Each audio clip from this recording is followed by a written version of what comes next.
બનાસકાંઠા જિલ્લામાં હવામાન વિભાગની આગાહી વચ્ચે સતત બીજા દિવસે પણ વરસાદી માહોલ યથાવત રહ્યું છે।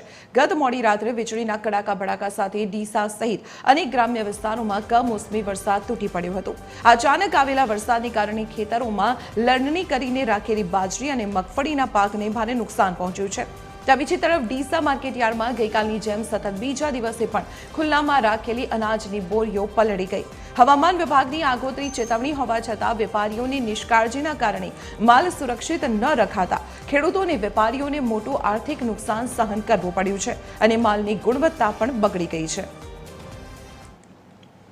ત્યારે સંવાદદાતા વિક્રમ ઠાકોર ફોનલાઈન પર જોડાયેલા છે। વિક્રમ, સતત બીજા દિવસે બનાસકાંઠામાં વરસાદી માહોલ છે, કયા કયા વિસ્તારોમાં વરસાદ જોવા મળ્યો છે? ત્યાં ઉપરાંત માર્કેટયાર્ડની જો વાત કરવામાં આવે તો ત્યાં શું પરિસ્થિતિ છે?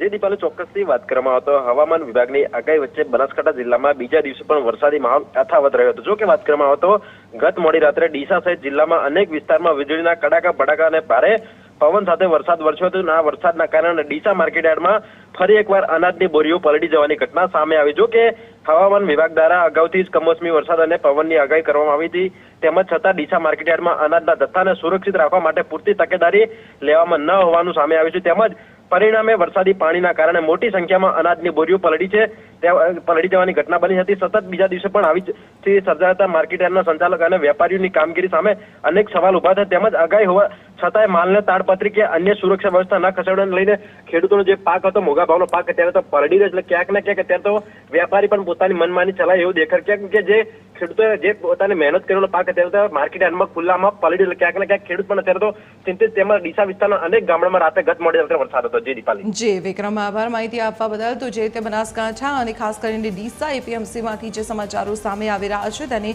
અનેક સવાલો ઉભા કર્યા છે, કારણ કે હવામાન વિભાગની આગાહી હતી તેમ છતાં સતત 2 દિવસથી અનાજની અનેક બોરીઓ પલળી ખેડૂતો અને વેપારીઓને મોટા પાયે નુકસાન પહોંચ્યું છે।